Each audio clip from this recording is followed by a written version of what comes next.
All right, wonderful people, welcome back to this wonderful channel where we'll bring you back-to-back update and information as see the hot. And in case you have not joined our social media handle, what are you waiting for? Kindly go ahead and subscribe, like, comment, share, and also remember to on your notification button so that whenever our news drop, you will be the first. We'll collect them. Let's go down to the news proper as see the hot.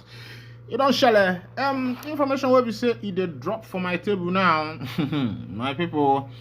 As it happened, the president of Ohanezendigbo, Nnamdi Emmanuel Iwanyanwu, has confessed of falling ill immediately after visiting the leader of the indigenous people of Biafra, Mazi Nnamdi Kanu, Ohamadike, one of Ndigbo. Igbo ekene munu, yeah.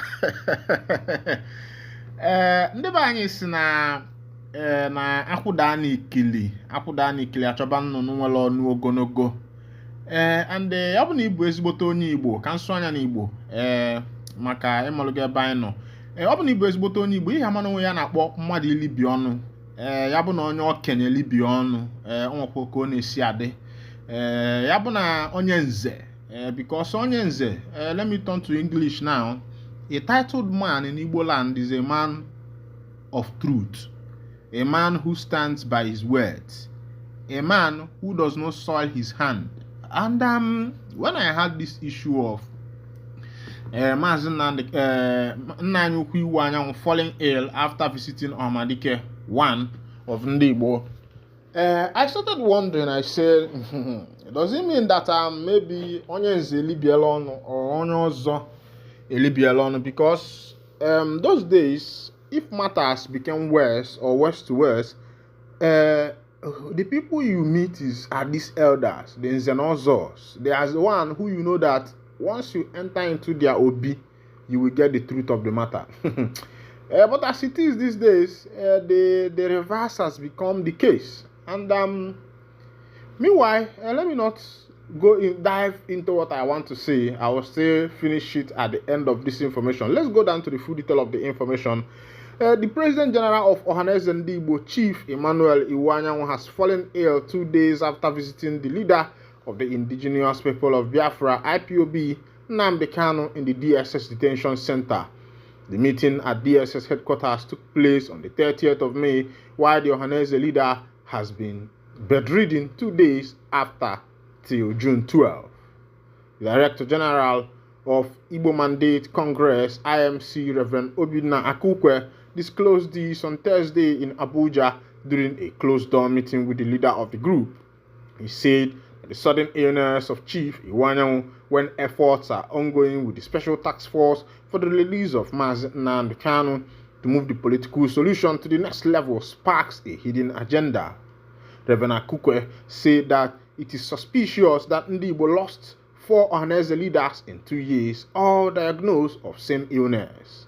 According to Akukwe, Igbo's lost President General of Ohanezendigbo, Dr. Joe Iruku, Professor Ben Nwabueze, Dr. Dozie Ikedife, and Colonel Joe Achuzie, Professor George Obiozo, Chief Mbazulike Amechi, and Dr. Chukwuemeka Ezife within the space of 2 years. He called for covert investigation on why top Igbo leaders are dying quick session, and alleged that it is an attempt to destroy all intellectual-oriented Igbo leaders so that chatterlands, kidnappers, and ritualists will take over.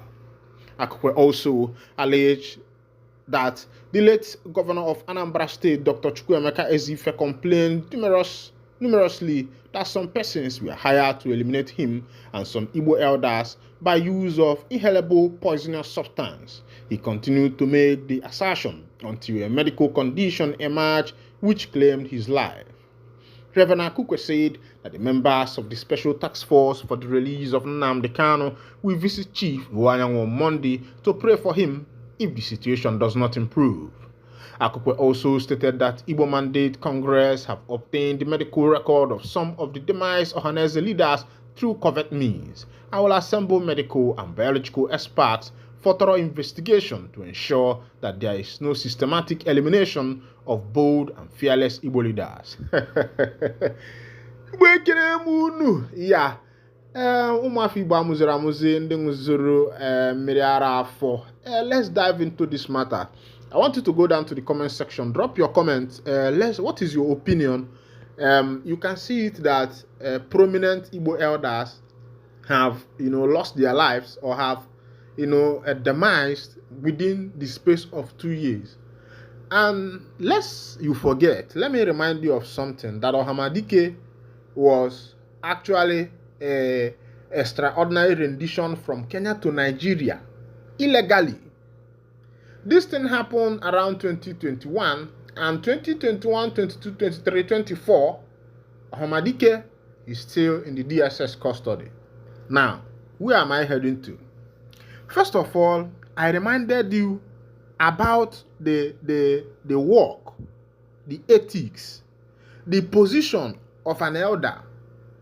Not just an elder, a titled Igbo man who has sworn an oath with the offer of Ndi Igbo. Of course, you know that when that offer, I don't know what you believe in, this is a culture of Ndi Igbo. I am a Christian, a core one, an Anglican for that matter. But remember that whenever you raise that offer of Ndi Igbo as onyenze and onyozo, and you hit it on the ground, remember that Ndi Ozo themselves, for you to become an Ozo, they have to wash your tongue. And washing your tongue shows, it signifies, it has a significant meaning. The meaning is that you are supposed to be a man of truth. You are supposed to stand on the side of truth. Then what happened? Ever since Kanu was an extraordinary rendition from Kenya to Nigeria, his true brothers, the elders, has refused to speak out. Yes, they might come on the social media and tell you that we have been making steps, we have been taking steps, we have been doing this, we have been doing that. My question is, when had the ohanezendigbo arranged a meeting with the president of Nigeria or even the former president? There was no physical meeting, there was no phone call. The only thing we've been hearing is that they have been sending letters, they have been making contacts and the rest of them. Why is it like this? Because Ndi Igbo awala onwe ha n'ala, especially the elders. Go to the Yorubas, you see the Oba of Lagos, when he wants to meet the president, it is a free affair. Go to Benin, you see the Oba of Benin, when he wants to meet the president, is a free affair. Oba Akumuni of Lagos, free something. Even it is the president that goes to these Obas and bow down to them, prostrate before them, even though he is the president. Ndi Igbo has removed the place of tradition, the place of our ancestors. What stood Ndi Igbo as Ndi Igbo they are. In the first generation of Nigerian government, immediately after the independence, 1960, before the Nigeria Biafra Civil War, 1967 to 1970, remember that Igbos were occupying good position in the Nigerian political offices. It was just immediately after the war that some of the things changed. And upon that, these elders has refused to stand on the path of truth. Why not come openly? Because many of them are afraid. They don't want to lose their connection with the president. Maybe they will not become senators again. Maybe government money will not be coming in their coffers. Maybe they might sanction them. And you see them dying one by one. Maka na onye nzeli bi ọnụ ọ na-ebute nsogbu. Onye nze bụ onye nzeli bi ọnụ n'ala Igbo. Ọ na-ebute nnekwute nsogbu. Nyaka ndị be anyị sị na akwụda n'ikili eme gịnị? Achọba nnụnụ nwere ogoro ka onye bụ nnụnụ nwere ogoro, maka na inwe ike na-asị nyokopus kọwaa inu ị na-atụ nkọwala nya ma ọ na-ege ejinu nna ya na n'iyi. Ya bụ ife bụ na those days, if matters comes to words, you see people looking for the elders, ndị nze na ọzọ, ndị echichi, titled men. They know that once you get to Obi of this person, Obi of Onitsha, you get to Nze Amadi, or Ichie Ebonade, or Ichie Akwebue, something like that, you are sure of finding out the truth or finding out the history. Now, the people that will give title men are just rogues and criminals. People, you go to the villages now, people can buy title. The Ogbuefi are not even asking question again before giving a man title. It's quite unfortunate. Once you have your money, a small boy, anything, once you have the money and you feel that you are capable of having title, they just give it to you without finding out whose odds is God's. Meanwhile, ndị be anyị si na n'ogologo okwu emere gịnị n'ogologo okwu adụrọ n'ụka mgbede. The matter be say Iwu Anyanwụ don't visit Mazi Nnamdi Kanu, and after visiting Kanu, he fell sick. These people should also remember that man Kanu is a prophet who has strategically, meticulously has given a prophecy of what is happening in NIG today. Everybody that have been following that guy, even though that yes, the government is judging him for making some statements maybe that are incited people. Of course, he's an orator, but a lot of things that guy said about Nigeria has come to pass. As it be, for matter what we say concern football, they say Finidi George contract has been downgraded after NNF opt for foreign balls. Yeah. That when I know that this Finidi George was not going to do well is that when they were asking him some questions, about football, he just said that you don't even need to organize, just have one heart, come and play. Who said so? If football is like that, why is people like Guardiola, Pep Guardiola, and the rest of them, Ancelotti, you see them writing after first half of this thing? You see their second man, the second assistant coach, jotting everything down. They have goalkeeper coach. He will be jotting everything. All those jottings he's doing down is that he will be able to know the loopholes, the mistakes that the players are making in order to be able to change his formation in the second half. But Finidi George came out and said, just go and play football. My people, until this nation stop all this bribery of a thing, just put your brother there. Because he's your brother, he is not qualified, and you want to put it in the position. Foul. As it be for Salah, remember that from today to Tuesday is public holidays because of Salah. But as it be, Muslims don't complain. They say Nigerian face most expensive Salah in 30 years as price of ram, tomatoes, rice skyrocket. One